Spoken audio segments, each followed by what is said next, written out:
There's a man whose name you don't know. He made a decision that kept you alive to hear this.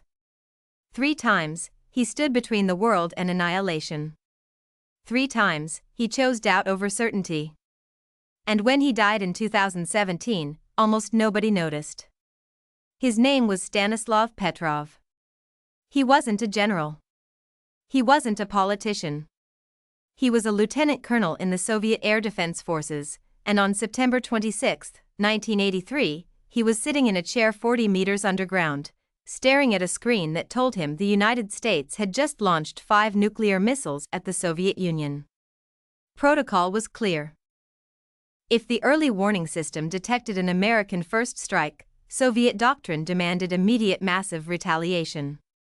Launch everything. End the world before the world ends you.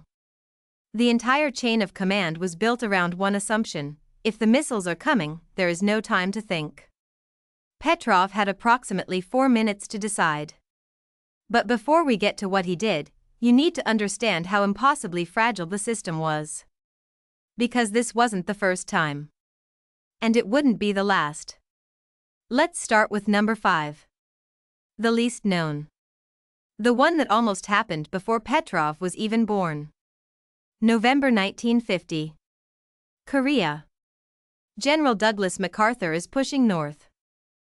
The Chinese have entered the war. MacArthur is furious. He requests authorization to use 30 to 50 atomic bombs on Chinese supply lines and North Korean cities. President Truman is considering it. The Joint Chiefs are drafting strike plans. On November 30, Truman holds a press conference. A reporter asks if atomic weapons are under consideration. Truman says yes. He says the decision rests with the field commander. British Prime Minister Clement Attlee is on a plane to Washington 6 hours later. Here's what nobody talks about: MacArthur wasn't bluffing. He had a list. Specific targets. Specific yields. He believed tactical nuclear use could end the war in weeks and establish a permanent deterrent against communist expansion in Asia. He was probably right about the first part. Attlee met with Truman for 3 days. The meeting transcripts are still partially classified. What we know is this: Attlee told Truman that if the United States used atomic weapons in Korea, the Soviet Union would have political cover to use them in Europe. Britain would be the first target. NATO would collapse. The alliance would die before it learned to walk. Truman relieved MacArthur of command in April 1951. The war in Korea continued for 2 more years. 36,000 more Americans died. Maybe 1 million more Koreans and Chinese. We don't actually know the number. But the weapons stayed unused. That's not a happy ending. That's a near miss. The first of many. Fast forward 12 years. October 27, 1962. Cuban Missile Crisis. Day 13. This one you might know. Mostly wrong. The popular version: Kennedy and Khrushchev played nuclear chicken. Khrushchev blinked first. Kennedy won. The real version: we came closer than Kennedy ever knew. There were 4 Soviet submarines in the Caribbean, running submerged to avoid U.S. destroyers. Each submarine carried 1 nuclear torpedo. The warhead yield, 15 kilotons. Roughly the same size as Hiroshima. Soviet protocol: the torpedo could be launched if 3 officers agreed. The captain. The political officer. And 1 more. Submarine B-59, near the blockade line. October 27, 4 p.m. The Americans have located them. Destroyers are dropping practice depth charges, trying to force the sub to surface. Inside the submarine, it's 120 degrees Fahrenheit. The air is toxic. They've been submerged for days. The crew is hallucinating. The captain, Valentin Savitsky, thinks the war has already started. He orders the nuclear torpedo armed. The political officer, Ivan Maslenikov, agrees. That should be enough. Except this particular submarine has a third officer aboard. Commodore Vasily Arkhipov. He's hitching a ride after his own sub broke down. Under standard protocol, his vote doesn't matter. But Savitsky respects him. Savitsky asks his opinion. Arkhipov says no. He says, "We don't know the war has started. We have no confirmed orders from Moscow. If we launch, we start it ourselves." Savitsky argues. Maslenikov argues. Arkhipov doesn't argue. He just refuses. 20 minutes pass. 40. The air is running out. Savitsky finally surfaces the submarine and radios for instructions. Moscow tells him to come home. If Arkhipov had voted yes, B-59 fires the torpedo. A U.S. destroyer vaporizes. Kennedy has no choice but to retaliate. Khrushchev has no choice but to respond. The nuclear exchange everyone feared becomes the nuclear exchange nobody can stop.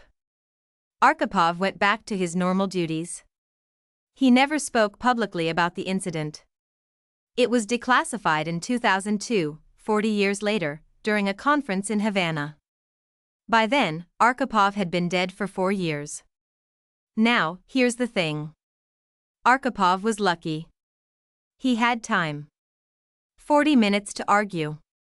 Savitsky could listen because the immediate threat wasn't certain. Petrov didn't have 40 minutes. If you've stuck with this story so far, subscribe. Because what comes next is the moment where the math stopped making sense. September 26, 1983. Petrov's shift at Serpukhov 15, the secret bunker that monitors Soviet early warning satellites. The system is new. It's been operational for less than a year. It's supposed to detect American ICBM launches and give Soviet command enough warning to launch a counterstrike before the missiles arrive. The Soviet leadership is paranoid. 3 weeks earlier, the USSR shot down Korean Airlines Flight 007, killing 269 people, including a U.S. congressman.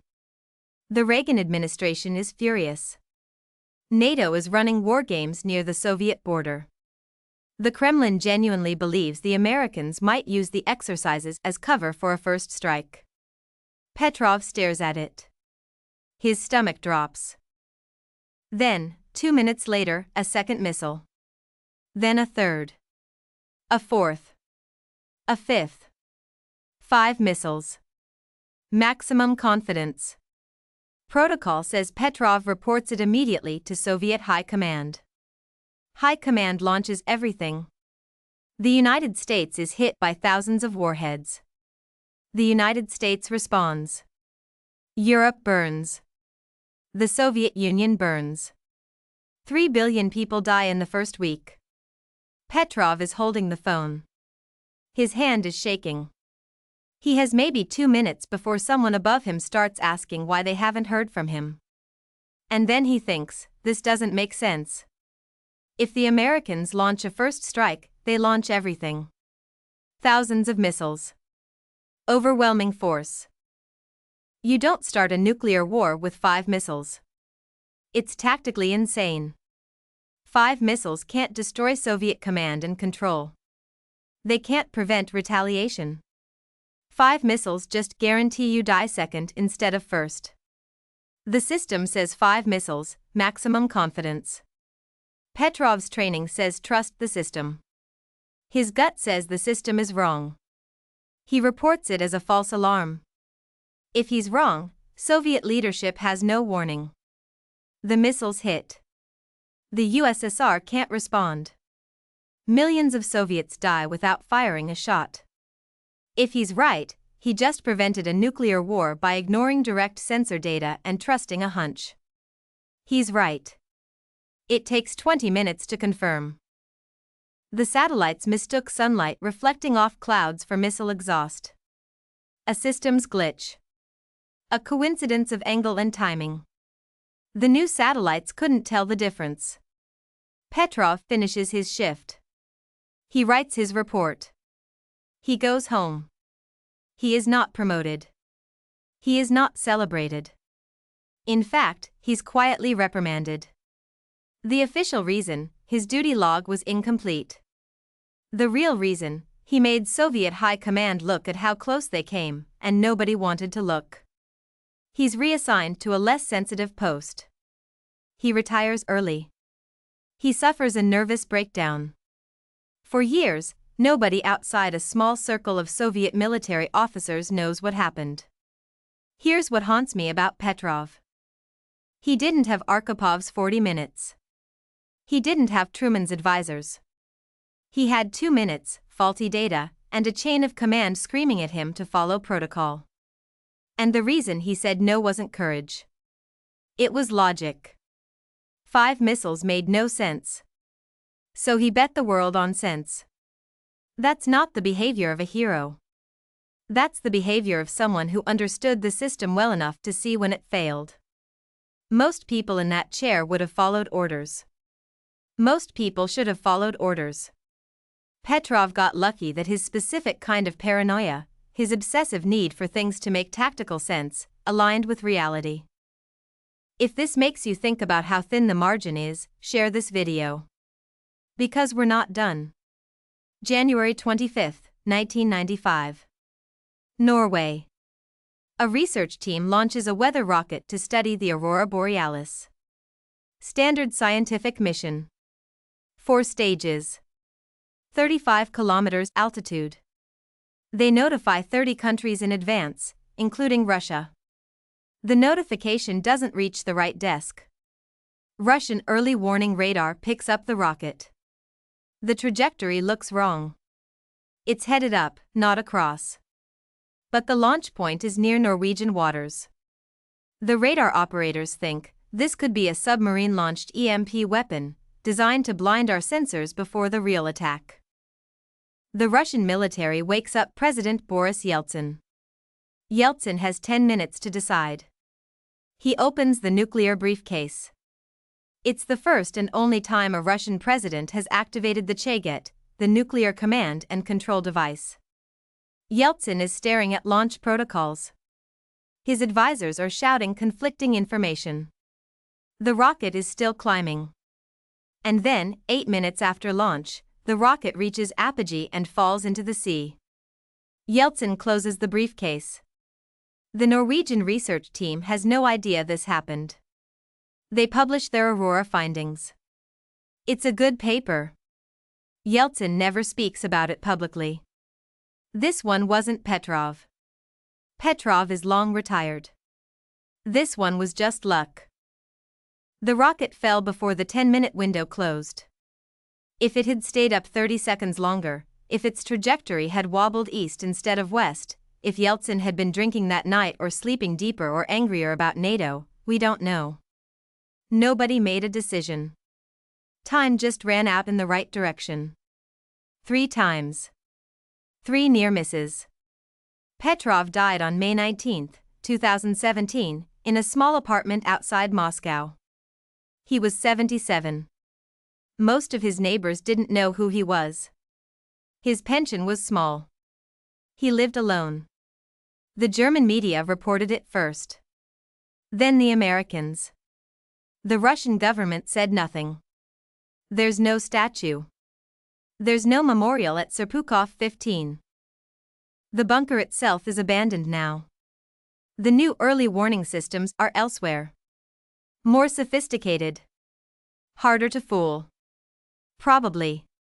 Here's the last thing. The thing that keeps me up.